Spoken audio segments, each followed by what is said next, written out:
नमस्कार आणि तुम्ही बघत आहात नवराष्ट्राचा विशेष कार्यक्रम centre point Uday Nirgudkar. Sir, आंदोलन जे आहे ते आंदोलन ज्या पद्धतीने झालं त्यामध्ये ज्या पद्धतीची असामाजिक तत्व आली आणि ज्या सगळ्यात ज्या लाठीचार्ज म्हणा किंवा आंदोलकांकडून एक अनियंत्रित अशा सगळ्या गोष्टी झाल्या. अ, आज जातो आहोत तेव्हा नेमकी कुठल्या पॉइंटवर आपण आहोत, काय नेमक्या घटना घडामोडी झालेल्या आहेत सगळ्या? मागच्या 24 तासामध्ये खूप मोठ्या प्रमाणात घडामोडी घडल्या. प्रथम म्हणजे 2 मंत्र्यांनी सोनम वांगचूक यांच्याशी संपर्क साधला आणि त्यांचं उपोषण सुटण्याच्या दृष्टिकोनातून प्रयत्न झाले आणि ते उपोषण त्यांनी आता सोडलेलं आहे. हा एक भाग. दुसरी गोष्ट महत्त्वाची घडली म्हणजे पंतप्रधानांनी याविषयी एक ट्विट केलं आणि फास्ट ट्रॅक कोर्टाची स्थापना, त्याच्यावर एक विधेयक करून अशा प्रकारच्या गोष्टी यापुढे थांबवण्यासाठी त्याच्याविषयी त्यांनी सूतोवाच केलेला आहे. त्याच्यानंतर तिसरी एक महत्त्वाची गोष्ट घडली की जे वारंवार बोललं होतं की आमच्याशी चर्चा का करत नाही, आमच्याशी चर्चा का करत नाही. तर खरं तर नड्डा युनियन हेल्थ मिनिस्टर यापूर्वी भेटलेले होते, परंतु तुम्ही आम्हाला जसं पाहिजे तसं वागला नाहीत आणि अशा प्रकारची एक एकतर्फी भाषा होती. सरकारने या 24 तासामध्ये 3-4 वेळा प्रयत्न केला संवादाचा, परंतु आता जी भाषा आहे ती आम्ही भेटायला येणार नाही किंवा न्यूट्रल पॉईंटलाही येणार नाही. आम्ही आता जे आहोत ते या ठिकाणीच आहोत आणि इकडे येऊन तुम्हाला चर्चा करावी लागेल, अशा स्वरूपाची एक गोष्ट आहे. त्याबरोबर जे आंदोलन आहे ते आंदोलन आता एक प्रकारे चिघळलेलं दिसतंय आणि ते आंदोलन आता अ, अ, अभिजित तिपके काय किंवा त्यांचे सर्व सहकारी काय यांच्या हातात राहिलंय असं काही वाटत नाही. हायड्रोजन ट्रेन जी परवा पंतप्रधानांनी ज्याचं उद्घाटन केलं आणि ज्याच्याबद्दल संपूर्ण देशाला गौरव आहे, तर त्या हायड्रोजन ट्रेनवर सुद्धा दगडफेक आणि हल्ला करण्यात आला आणि ती थांबवण्यात आली. हे सगळं कशाचं लक्षण आहे? तर हे लक्षण ज्याची भीती आपण पहिल्यापासून व्यक्त करत होतो आणि ती म्हणजे हे आंदोलन तुमच्या हातातनं निघून जाईल, त्याचे कंट्रोल तुमच्या हातातनं जातील आणि असामाजिक तत्व की ज्यांना इथे विघातक गोष्टी घडवायच्या आहेत आणि विधायक गोष्टी नष्ट करायच्या आहेत, ज्यांना उपद्रव मूल्य आपलं सिद्ध करायचं आहे आणि त्यातून आपले राजकीय हेतू स्वार्थ साधून घ्यायचे आहेत, ज्यांना they want to attack the idea of India and they want anarchy on the streets. त्यांना रस्त्यावरून प्रश्न सोडवायचे, नक्की संसदेतून किंवा डिबेटमधून प्रश्न सोडवायचे. हा हा भाग समोर आला. त्याचबरोबर चौथा दिवस आहे आजचा पार्लमेंटचा. 4ही दिवस ज्याला आपण कम्प्लीट वॉशआउट म्हणतो. संसदेमध्ये आज इतका खर्च होतो, परंतु 1 मिनिटाची चर्चा सुद्धा या विषयावर झाली नाही. सरकार वारंवार सांगतंय, परंतु सरकारला चर्चा करायची नाही असं विरोधी पक्ष वारंवार सांगतंय. पण शेवटी विद्यार्थ्यांच्या पदरी निराशा आली आणि त्यांना यामध्ये त्यांच्या पदरी काही चर्चेतून निष्पन्न जे आहे ते काही पडत नाही. हा आणि सर्वात शेवटचा आश्वासक मुद्दा म्हणजे नीटचं काउन्सिलिंग सुरू झालं आणि आता त्यांची कॉलेजेस अलॉट व्हायला लागलेली आहेत आणि लवकरच त्यांचं शिक्षण सर्व 11-11.5 लाख विद्यार्थ्यांचं लवकर सुरू होईल या दृष्टिकोनातनं फायनल स्टेप्स पडलेले आहेत. अशा प्रकारचं आत्ता हे वातावरण आहे आणि माझी HRD म्हणजे एज्युकेशन मिनिस्टर जे होते मुरली मनोहर जोशी, त्यांनी भाजपला घरचा आहेर दिलेला आहे, कानपिचक्या दिलेल्या आहेत आणि विद्यार्थ्यांवर लाठीमार करायला नको होता, अशा प्रकारची गोष्ट व्हायला नको होती. हे विधान त्यांनी करून एक प्रकारे कॉक्रोच जनता पार्टीला आपलं समर्थन अप्रत्यक्षरित्या त्यांनी दिलंय असं बोललं जातं. अर्थात प्रत्यक्ष त्यांचं विधान मी काही ऐकलेलं नाही किंवा ट्विट काही पाहिलेलं नाही, परंतु माध्यमात जे रिपोर्ट झाले त्याच्यावरनं हे होईल. आणखीन एक महत्त्वाची घटना घडली ती म्हणजे मुंबईमध्ये शिवाजी पार्क इथे तरुणाई रोज जमत होती आणि एक असंतोष व्यक्त करत होती. या सगळ्याला काही हिंसक किंवा वेगळं वळण लागू शकलं असतं, परंतु त्या ठिकाणी राज ठाकरे यांचं सर्वच कुटुंब, राज ठाकरे, त्यांच्या पत्नी शर्मिला ठाकरे, चिरंजीव अमित ठाकरे हे स्वतः तिकडे गेले आणि त्यांनी त्या मोर्चाला एक प्रकारे संबोधित केलं आणि मग दोन्ही ठाकरे बंधूंची, राज ठाकरे आणि उद्धव ठाकरे यांची एक जॉईंट प्रेस कॉन्फरन्स झाली आणि त्या जॉईंट प्रेस कॉन्फरन्समध्ये रविवारी सकाळी शिवाजी पार्क ते सिद्धिविनायक असा एक मोर्चा काढावा असं त्यांनी ठरवलेलं आहे आणि तो मोर्चा अत्यंत शांततापूर्ण असेल, त्यात कुठल्याही पक्षाचा झेंडा असणार नाही. तेव्हा या मोर्चात काँग्रेसने आणि इतर सर्व पक्षांनी सहभागी व्हावं असंही त्यांनी आवाहन केलं आहे. अर्थात ते आवाहन कितपत इतर सर्वजण पाळतील याविषयी काही अजून गोष्टी पुढे आलेल्या नाहीत, परंतु त्याला एक विघातक गोष्टी होण्यापेक्षा त्याच्यातनं एक काही ज्याला आपण निषेध व्यक्त करायचा उत्तम मार्ग अशा स्वरूपाची एक रचना तिकडे निर्माण झाली हे देखील एक सकारात्मक आहे. महाराष्ट्राच्या कानाकोपऱ्यात कॉक्रोच जनता पार्टीच्या समर्थनार्थ असे काही मोर्चे निघत आहेत, काही ठिकाणी ते हिंसक बनत आहेत, काही ठिकाणी त्याच्यातनं नासधूस वगैरे अशा गोष्टी. एक गोष्ट मात्र सातत्यानं दिसते आणि ती म्हणजे मोदींच्या नावानं अक्षरशः शिव्यांची लाखोली आणि ज्या पद्धतीची अभद्र भाषा, अभद्र टिप्पणी होते आहे, हे अत्यंत भीषण आहे. आणि यातला कुणीही आंदोलनकर्ता हा विद्यार्थी असूच शकत नाही, अशा स्वरूपाची ही सगळी भाषा आहे. आपली पॅन्टची झीप काढून महिलांसमोर आपलं लिंग त्याचं प्रदर्शन करणं, किंवा इथे बांगलादेश करू आणि हा देश, या देशाच्या पंतप्रधानाला सोडून भाग पाडून असायलम घ्यायला लावू, ही जी सगळी भाषा आहे ही ट्युटर्ड भाषा आहे. आणि त्याचंच एक अभद्र दर्शन अजूनही घडतंय. आणि ते जे आपण पहिल्या दिवसापासून सांगत आलोय की आंदोलन केव्हा चालू करायचं, प्रतिभाजी, आंदोलन केव्हा चालू करायचं, आंदोलन केव्हा कळसाला न्यायचं, आणि आंदोलन केव्हा कॉल ऑफ करायचं, आणि कुठल्या मागणीवर ठाम राहून कुठली मागणी आपल्या ताब्यात घेऊन पुढचा लढा चालू ठेवायचा आणि पॉलिटिकल रिलेव्हंट व्हायचं, हे समजणं फार महत्वाचं असतं. मागे 1982 साली तुम्हाला आठवत असेल तर आपल्याकडे गिरणी कामगारांचा संप झाला होता, आणि त्या गिरणी कामगारांचा संप पुढे खूप चिघळला, आणि त्याचं नेतृत्व दत्ता सामंत करत होते. दत्ता तामाणे नावाचे समाजवादी नेते होते. फार मोठा माणूस की ज्याच्याविषयी सर्व पक्षामध्ये, सर्व विचारसरणीमध्ये विलक्षण आदर होता. वयाची शतक त्यांनी पार केलं होतं. आमच्या ठाण्याचे होते ते. त्यांची एकदा मी मुलाखत घेतली होती, तेव्हा त्यांनी दत्ता सामंत यांच्याबद्दल उद्गार काढले होते की आंदोलन चालू तर करता येतं, पण ते नियंत्रणात ठेवायचं आणि ते केव्हा कॉल ऑफ करायचं याचं जर तुम्हाला भान नसेल तर तुम्ही राजकीयदृष्ट्या इरिलेव्हंट होता. आणि ते जे संपूर्ण आंदोलन आहे ते असामाजिक तत्वांकडे जातलं. आणि त्यानंतर त्यांनी सांगितलं की बघा, तुम्हाला लक्षात येईल की हळूहळू दत्ता सामंत यांचा प्रभाव कमी होत जाईल. आणि तसंच पुढे घडलं. आता सुद्धा तीच मला गोष्टीची आठवण होतीये की दुर्दैवाने एक चांगला मुद्दा तुम्ही घेतलेला होता, परंतु तो मुद्दा कसा मांडावा, किती ताणावा, आपल्या नियंत्रणात ठेवण्याकरता त्यावर काय करावं याचं भान नसल्यामुळे केवळ मोदी द्वेष होता. आणि तेच त्याचं खरं मूळ होतं. ये नीट एक बहाना था, मोदी हटाना, मकसद मकसद मोदी हटाना था. अशी परिस्थिती आहे. जेव्हा तुमचे दाखवायची गोष्ट वेगळी आणि करायची गोष्ट वेगळी एक असते, त्यावेळेला मात्र काही विघातक गोष्टी पुढे येतात की ज्या अजूनही पुढे येत आहेत.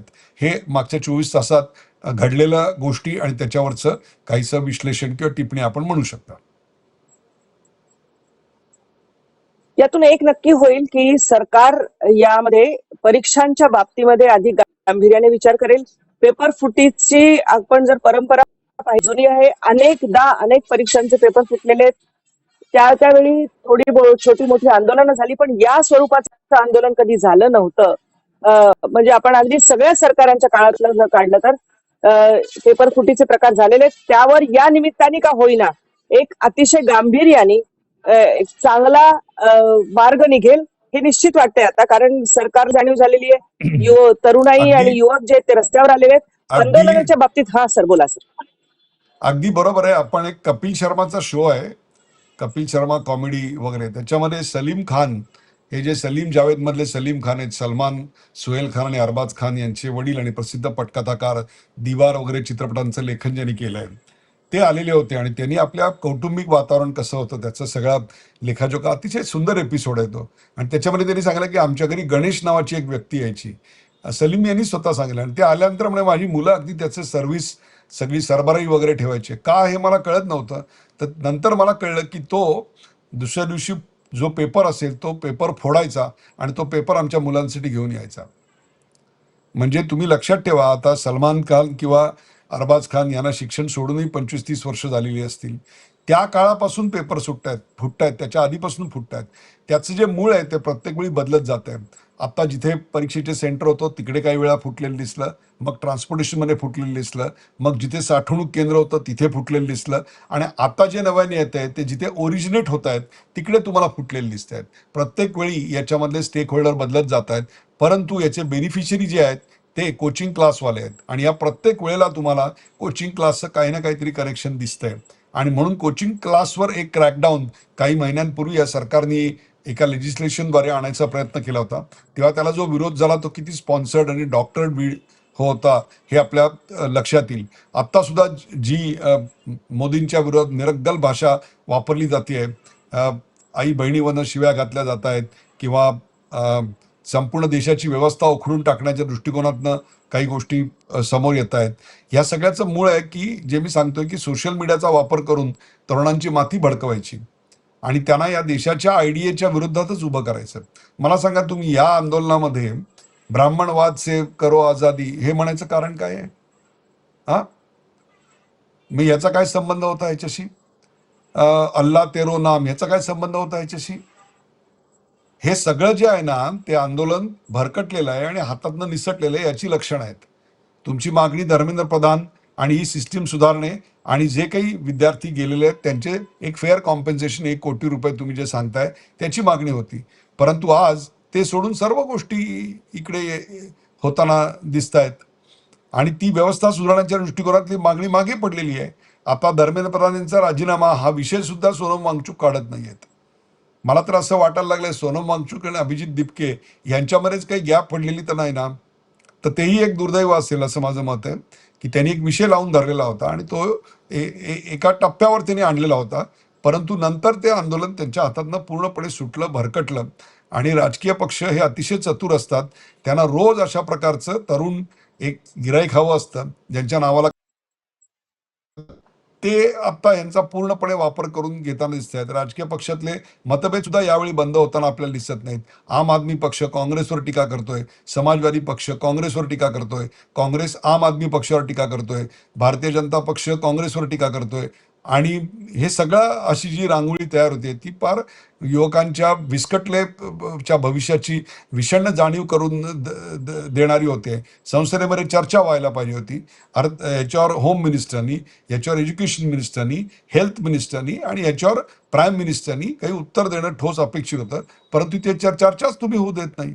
म्हणून तर पंतप्रधानांना काल रात्री ट्विट करून द्यावं लागलं, कारण जर संसदेत काही चर्चा होत नसेल तर मग कम्युनिकेट काय करणार? सरकारने काय केलं, सरकारची मनीषा काय आहे, हे लोकांच्या समोर येणार कसं? बोलूच दिलं जाणार नाहीये. आणि आम्ही जर देशविघातक शक्तींच्या हातातलं बाहुलं बनत असू आणि हे आम्हाला जाणवते नाही. काय माहितीये का, जेव्हा पहलगामला हल्ला झाला आणि 26-27 आमचे निरपराध पर्यटक मारले गेले, त्याच्यानंतर आपण ऑपरेशन सिंदूर केलं. ते ऑपरेशन सिंदूर कोणावर केलं? तर या देशाबाहेरच्या देश विरोधी कारवाया करणाऱ्या, देशात घुसू पाहणाऱ्या अशा दहशतवाद्यांवर केलं. मग त्याच्याकरता आपण मुरिदकेवर टार्गेटेड अटॅक केला, आपण बहावलपूरवर टार्गेटेड अटॅक केला, 9 ते 10 ठिकाणी आपण जोरदार सर्जिकल स्ट्राईक केले आणि टार्गेटेड बॉम्ब टाकून ते सगळं उद्ध्वस्त करून टाकलं आणि अतिरेकी मारले की जे भारतात प्रवेश करायला उत्सुक होते. परंतु इथे लढाई कोणाशी आहे आणि लढाई आहे असं का म्हणायचं? एक तरुण जे आहेत ते सोशल मीडियाच्या माध्यमातून काही गोष्टी बघतात आणि त्याच्यावर त्यांचा विश्वास आपल्या गुरुजन, आपल्या आई वडिलांपेक्षा जास्त बसायला लागतो आणि त्यांना तेच सत्य वाटायला लागतं की जे आहे. त्यामुळे आजपर्यंत जे एक प्रकारे सरकारनी याच्यावर कारवाई केली पाहिजे वगैरे अशी एक सेन मागणी करत होते, ते सुद्धा आता ब्राह्मणवादची लढाई किंवा याच्याशी लढाई अशा सगळ्या गोष्टी करायला लागलेत आणि संपूर्ण आंदोलन हातातनं गेलेलं आहे. आता जे अभिजित दिपकेला उभे करणाऱ्या महाराष्ट्रातल्या शक्ती होत्या त्यांना या अनार्कीबद्दल, अनागोंदीबद्दल आणि अराजकतेबद्दल काय नेमकं विधान करायचं आहे? ह्या सगळ्यांची मुलं परदेशात शिकतायत, लंडनमध्ये लॉ करतायत. मग इथे ज्या प्रकारचं वातावरण तुम्ही तुमच्याच भाईबंधांच्या मुलाबाळांसाठी निर्माण करताय, कुठेतरी तुम्हाला खंत येईल की नाही की आपण हे सगळं समर्थन करत असताना, महाराष्ट्रामध्ये त्यांच्या मागे ताकद उभी करत असताना हे कुठे जाऊ शकतं याचा विचार कधी केला का? आज ते जे घाणेरडे व्हिडिओज येत आहेत मोदींच्या नावाने विषवल्ली पसरवणारे, ते आपण फॉरवर्ड करतोय. हे बुमरँग होऊ शकतं याची कल्पना आहे? लाठीचार्ज झाला, तो लाठीचार्ज प्रामुख्यानं गुंडगिरी करणाऱ्या गुंडांवर झाला, ना की विद्यार्थ्यांवर झाला. त्या सगळ्या मारहाणीत जेव्हा विद्यार्थी सापडले गेले तेव्हा त्यांनाही त्याचा प्रसाद मिळाला आणि ते अत्यंत दुर्दैवी आहे. त्यातल्या एका मुलीची तब्येत अत्यंत बिघडलेली होती, सुदैवाने ती व्हेंटिलेटरवर बाहेर आलेली आहे, पण तिच्याही मृत्यूची बातमी पद्धतशीररित्या पसरवण्यात आली आणि ती पाहताना लोकांना खरं वाटायला लागलं. हे जे सोशल मीडियाच्या माध्यमातून सर अराजक माजवणं आहे ना, हा जो एक नवीन प्रकार आपल्याकडे युद्धाचा सुरू झालेला आहे की you don't have to put bombs, You don't have to have drones. You have to have crores of rupees and you have to have a social media army. की तुम्ही परदेशात बसलेला, जे तुम्ही जर्मनीत बसलेला एक माणूस, अम्प्लिफाय करू जर्मनीत शकता. बसलेला एक जर्मनीत बसलेला माणूस टर्कीच्या माणसाला हाताशी धरतो, अमेरिकेतल्या विद्यार्थ्याला हाताशी धरतो आणि झुरळ नावाचा प्लॅटफॉर्म उभा करतो. त्याला 2.5 कोटी ग्राहक मिळतात. त्या 2.5 कोटीपैकी 1.5 कोटीपेक्षा जास्त हे परदेशातले असतात की ज्यांचा या देशाशी काही संबंध नाही. आणि मग ते इकडे येऊन अराजक सदृश्य परिस्थिती निर्माण करतात आणि आपण अराजक निर्माण करतोय हेच त्यांच्या डोक्यात येत नाहीये. ते एकाच गोष्टीनं अंध झालेले आहेत आणि ती म्हणजे 2014 साली या देशामध्ये अराजक आलं असं त्यांचं म्हणणं आहे. त्यांना 370 कलम जे आलं ते आता रद्द करून पाहिजे. त्यांना ट्रिपल तलाक रद्द करून पाहिजे. त्यांना अयोध्येचं मंदिर निर्माण झालं. जोहराब ममदानीचं काय विधान आहे? अयोध्येचं मंदिर हे लांछन आहे, जोहराब ममदानीला ते पाडायचंय. अशा प्रकारची वक्तव्य आम्ही ती आहेत असा अर्थ काढायचा का त्यातून? आणि हे तुमचे आदर्श आहेत का? हायड्रोजन ट्रेन की जी तुमच्यासारख्याच तरुणांनी संशोधन करून आपल्याकडे विकसित केली, ही छोटी अचिव्हमेंट नाही आहे. तीच हायड्रोजन ट्रेन आज आम्ही उद्ध्वस्त करायला आणि जाळपोळ करायला निघालोय. हेच जे मी म्हणत आहे पहिल्या दिवसापासून की आयडिया ऑफ इंडियावर अटॅक करायचा, तरुणांना भयकावायचं आणि त्याच्यासाठी सोशल मीडियाचा वापर करायचा, इन्फ्लुएन्सर्सचा वापर करायचा आणि त्याच्याकरता खूप मोठ्या प्रमाणात ट्रोल आर्मी तयार करायची. लेखक, कलावंत, विचारवंत यांना अवॉर्ड देऊन पंगू करायचं. त्यांना देशापासून, देशाच्या मूळ विचारधारेपासून वेगळं करायचं आणि त्यांच्यात जात पात, धर्म, पंथ, लिंग आणि खानपान याच्यावरनं त्यांच्यात मतभेद माजवायचे. देशातल्या आयकॉन्स विषयी अनादर निर्माण करायचा. आणि याच विषयी 1960 साली पंडित नेहरूंनी कडक विधान केलं होतं आणि ते म्हणजे की जर सगळेच प्रश्न तुम्हाला हंगर स्ट्राईक आणि स्ट्रीटवरनं सोडवायचे असतील तर मग संसदेची गरज काय निर्माण होणार आहे? हेच ते अनार्की माजवणं, हेच ते बांगलादेशमध्ये घडवायचं होतं.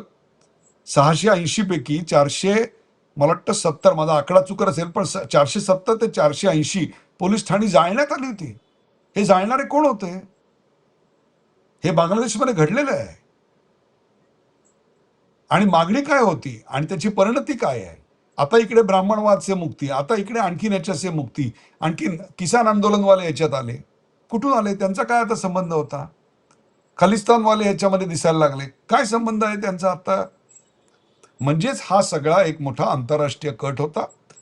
पन्नूनी सांगितलं मी 9.5 कोटी देतो. आता 9.5 कोटी रुपये देतो, 9.5 कोटी डॉलर देतो. हे पन्नू हे कोणते राष्ट्रीय भक्त आहेत? आपण कोणाच्या मागे उभा राहतोय? काय करतोय नेमकं? हे सगळ्याचं जेव्हा भान येईल ना, सर सर आय एक होप इट वाटतंय. Is not let. होय,